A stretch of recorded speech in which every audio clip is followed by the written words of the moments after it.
नमस्कार। भारत की राजनीति में जब मुद्दे खत्म हो जाते हैं तो टूल किट जन्म लेने लगती है और अपना काम शुरू करती है।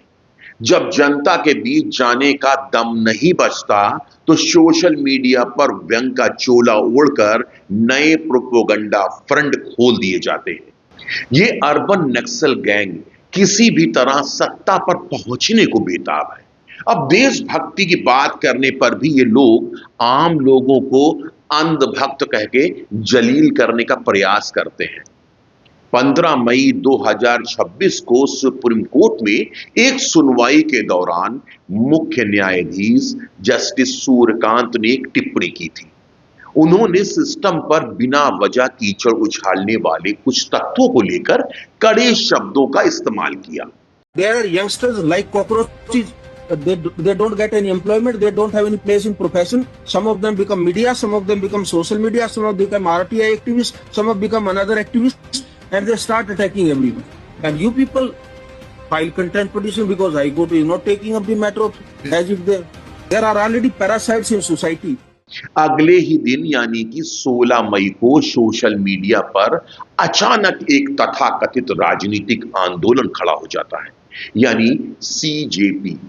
ये वही सीजेपी है जिसको कॉकरोच जनता पार्टी का नाम दिया गया। दावा किया गया कि यह युवाओं के लिए आंदोलन है।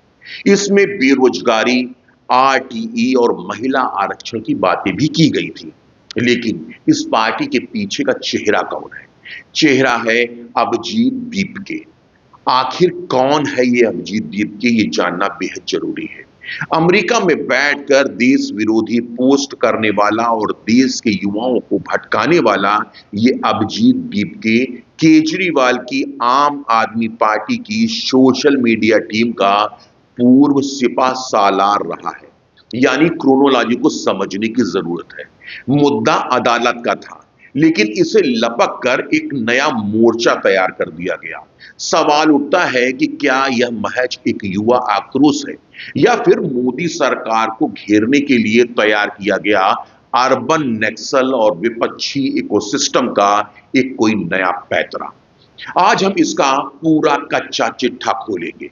जब जब देश के भीतर विपक्ष पूरी तरह धाराशाही हो जाता है, तब तब विदेशी धरती से एक नई पटकथा लिखी जानी शुरू की जाती है। अब जरा कॉकरोच जनता पार्टी के पीछे छिपे असली किरदारों के नेक्सस यानी कि गठबंधन को पहचानने की कोशिश करिए। इसके सूत्र कहीं ना कहीं उसी टीम से जुड़ते हैं जो सालों से देश में अस्थिरता पैदा करने की कोशिश कर रही है।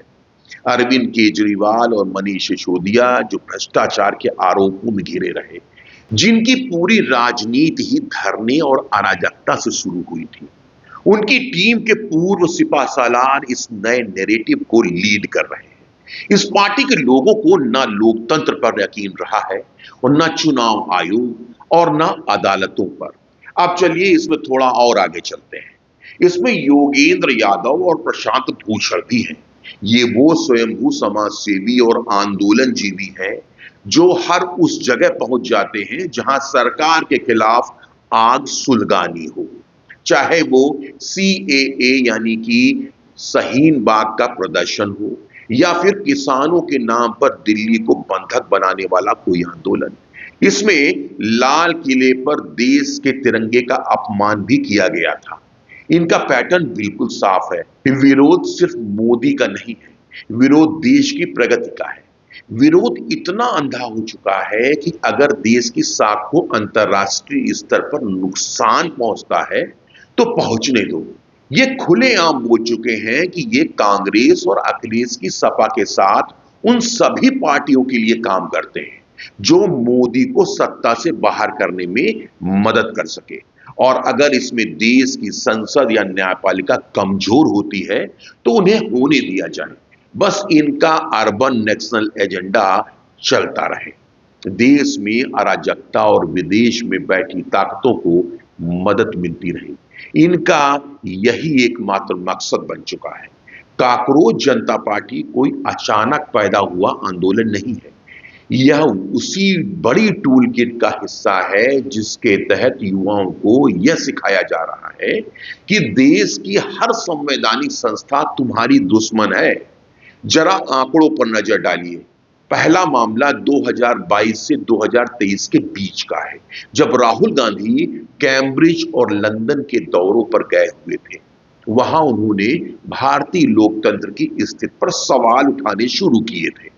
ठीक उसी के तुरंत बाद देश के भीतर बीबीसी डॉक्यूमेंट्री से लेकर हिंडनबर्ग रिपोर्ट का बखेड़ा खड़ा किया गया, ताकि भारतीय अर्थव्यवस्था और साख को जबरदस्त चोट पहुंचाई जा सके। अर्बन नक्सल भी देश के विरोध में खड़ा रहा और जनता को बरगलाने का काम लगातार करता रहा। दूसरा केस 2024 और 25 के बीच का है, जब अमेरिकी दौरे के दौरान आरक्षण खत्म करने और भारत के आंतरिक ताने बाने पर विवादित बयान दिए गए।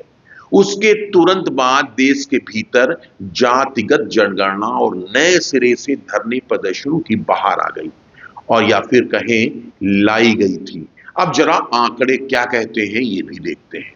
पिछले 4 सालों के चुनावी और राजनीतिक ट्रैक रिकॉर्ड को देखें तो जब भी कांग्रेस और विपक्ष देश के भीतर चुनाव हार जाते हैं, राहुल गांधी का एक विदेशी दौरा लगा होता है। वहां विदेशी थिंक टैंक और कुछ खास एजेंसियों से उनकी मुलाकात होती है। ये बीजेपी का आरोप है। और भारत लौटते ही या फिर कहें वहां रहते ही देश विरोधी नैरेटिव को हवा दी जाती है। क्या यह महज एक संयोग है कि जब भारत वैश्विक मंच पर मजबूत हो रहा होता है, तब विपक्ष विदेशों में जाकर देश की संस्थाओं, चाहे वो चुनाव आयोग हो या न्यायपालिका, सब पर सवाल उठाने लगता है। तुष्टीकरण की हार और विपक्ष की हताशा से भी इसको समझने की जरूरत है। सच्चाई ये है कि भारतीय विपक्ष के पास आज की तारीख में जनता के बीच जाने की कोई ठोस मुद्दा बचा ही नहीं। सालों तक विपक्ष ने मुस्लिम तुष्टीकरण की राजनीति की है, एक खास वोट बैंक को रिझाने के लिए। कभी बहुसंख्यक की भावनाओं को कुचला गया तो कभी आतंकियों की पैरवी तक की गई, यहां तक कि आतंकियों के लिए रात में कोर्ट के दरवाजे तक खुलवाए गए हैं। लेकिन देश की जनता ने यह सब देखा है। हिंदू बड़ा सहनशील होता है। भारतीय जनता पार्टी ने विपक्ष के इसी मुस्लिम तुष्टीकरण के खोखलेपन को बेनकाब किया है। नतीजा राज्य दर राज्य, चाहे वो उत्तर भारत हो, उत्तर पूर्व हो या फिर पश्चिम, भाजपा अपना चुनावी परचम लहरा रही है। इससे कोई इंकार नहीं किया जा सकता। विपक्ष का संकट समझना भी जरूरी है, जिसमें मुद्दों का दिवालियापन साफ झलकता है। विकास के मुद्दे पर वो मोदी सरकार को घेर नहीं पाते। तुष्टीकरण का फार्मूला अब एक्सपायर हो चुका है, ऐसा दिखता है। अब आखिरी उम्मीद बची किस पर? जेनजी पर टिकी हुई है, जो नेपाल, बांग्लादेश और श्रीलंका की तरह सत्ता दिला सके। जब सारे पारंपरिक दांव फेल हो गए, तो अब विपक्ष की नजर देश के जेनजी यानी युवा वर्ग पर टिकी हुई है। उन्हें social media memes, cockroach party जैसे व्यंग्यात्मक आंदोलनों और बेरोजगारी के नाम पर भड़काने की साजिश रची जा रही है। इसका मकसद युवाओं के जरिए देश में अराजकता फैलाना है, ताकि किसी भी तरह मोदी और भाजपा को सत्ता से बेदखल किया जा सके और एनजीओ के माध्यम से कमाई की जा सके। सरकार में मंत्री पद का राडिया मॉडल सबको याद होगा। इससे बंदरबाट किया जा सके। लोकतंत्र में रचनात्मक विरोध और व्यंग का स्वागत हमेशा किया जाना चाहिए, लेकिन जब व्यंग के पीछे एक सुनियोजित राजनीतिक एजेंडा छिपा हो, जब उसके पीछे वही चेहरे हो जो देश को अस्थिर करने के पुराने खिलाड़ी रहे हो, तो देश के युवाओं को सावधान होने की जरूरत है। विपक्ष आज मुद्दों से विहीन है। विदेशी दौरों से नैरेटिव इंपोर्ट किए जा रहे हैं और सोशल मीडिया पर भ्रम फैलाया जा रहा है। अब फैसला देश के युवाओं को करना है कि वे भारत के विकास पथ के सारथी बनेंगे या फिर इन तथाकथित आंदोलन जीवियों के टूल किट का हिस्सा बनकर देश की साख को नीचे गिराने का काम करेंगे।